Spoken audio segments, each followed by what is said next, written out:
Okay, good morning and welcome to Iyun with Benzion, part of the Greater Yeshiva YouTube. Today's daf is Kesubos Sadichet, number 98. The Gemara has a mission on the bottom of Sadichet and Aleph where it says two cases.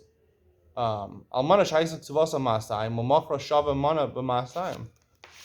She's owed $200 for Kesuba. She's a psula. $200 she's holding her Kesuba.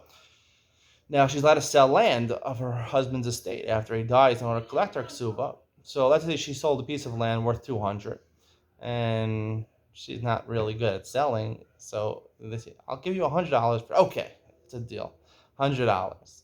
So she lost her ksuva in that case because really it's worth $200. Like the Gemara says, the Yorshin could tell her, "At asavta, at afsadas, you lost. You're a bad seller. I mean, you ruined it for yourself." However, the next case in the Mishnah doesn't really make any sense. Oh, Shava Masayim B'mana. Let's say,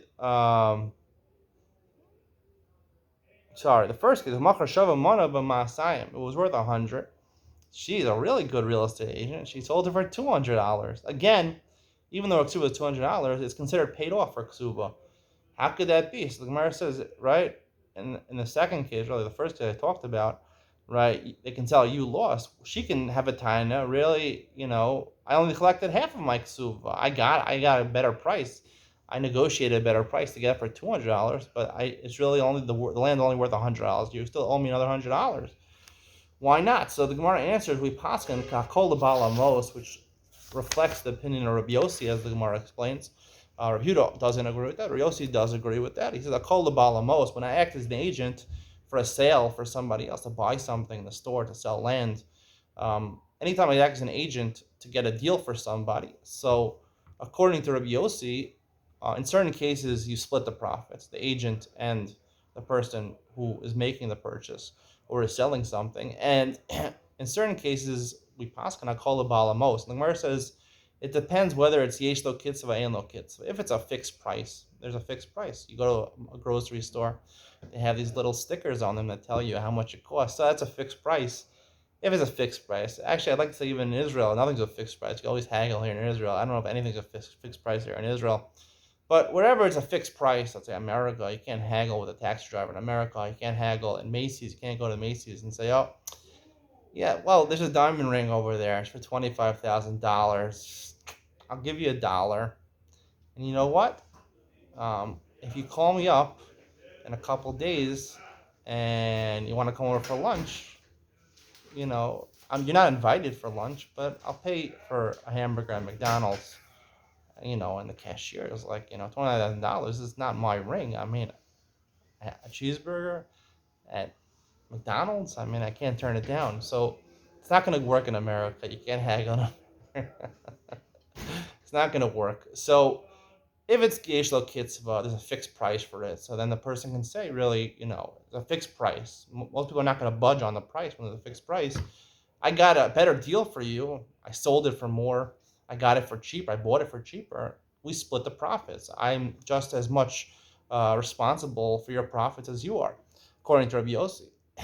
If there's ein lo kitzva for, let's say, real estate, let's say a 3-bedroom apartment here in Telstone is selling for one, now it's probably closer to 2 million shekel. It used to be like a year ago, 1.8 million shekel. It's between 1.7 and 2 million shekel for a 3-bedroom apartment here in Telstone. It's pretty ridiculous, the prices. That's over $600,000 if you convert it into dollars for a 3-bedroom apartment, not a house. We're talking about an apartment in an apartment building. That's some of the real estate prices. Telstone is not that expensive. I mean, it's close to Yerushalayim, but Yerushalayim is much more expensive. I heard Ramesh called it. Renting an apartment is, for 1 month, could be up to 14,000 shekel for 1 month. It's ridiculous. It's like $4,000 a month. Wow. In Israel, it's a lot. So the point is over here that if it's an ein lo kitzva, you're selling real estate, there's no fixed price for real estate. There's negotiating skills. So seemingly, the way I explained it in the regular share, the understanding of the Gemara is that who's to say you're such a great real estate agent that you got me a profit, right? The listing was at 1.8 million. I negotiated, I got you 2 million for it, for the house, for the apartment.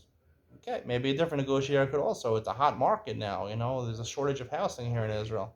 So who's to say you're responsible for that, right? I can say, right, the chazaka is the money belongs to me, right? It's my property. I use my money to buy it, so it's my money to spend. So I could emote from my chazaka or ruin my chazaka and say it's up to you. You didn't do anything. But I have a different explanation over here. My explanation is like this: is that when it's davar sheish lo kitzvah, so therefore there's a price tag on it. In the supermarket they put these little stickers on it with the price tag. You know the price. So when you know the price, that's considered going to distinguish between a hard purchase and a soft purchase. A hard purchase is because of the physicality of a sticker on there, or when there's a price that you're not going to budge on, you're not going to go. It's unnegotiable, non-negotiable. So that's a hard sale. When it's a hard sale, that's called davar sheish bo mamish. Davar sheish bo mamish. I changed that hard sale. I changed it, the price. So I'm responsible. I did a shinoi. I did a change. When I do a shinoi, I was kona half of the profits. However, when it's a soft sale, when there's no attached price, no fixed price, it's a soft sale, right? It's only based on words. Words are meaningless in halacha usually. Words are meaningless. It has to be written down. It's davar sheish bo mamish. You have to have a contract. You have to have something which is strong enough words that are potentially be able to written down. If you make a kinyan that could be written down, so that's also a hard, or you make a physical kinyan, a physical mashicha, hagba, you do something physical, so that's a hard kinyan. You do something in this with your body. However, when there's no fixed price for something, even if you listed it in some newsletter or something like a newspaper, it doesn't make a difference. That's a soft value because it's negotiable. Since it's a soft value, so therefore I can't. The fact that I got a better price, there's no proof to that. It's davar she'ein bo mamish. Davar she'ein bo mamish. Davar she'ein bo mamish. I can't claim a part of the profits. I can't claim a part of the profits when there's nothing written down on paper. It's amira. Amira ba'alma doesn't make a kinyan. Amira words are meaningless in halacha. Soft kinyan, there's no change. There's no recognizable change in halacha. It's not a hard kinyan. So therefore, that's the reason you can't take any money for it. Akol ba'alamos, according to Rabbi Yossi.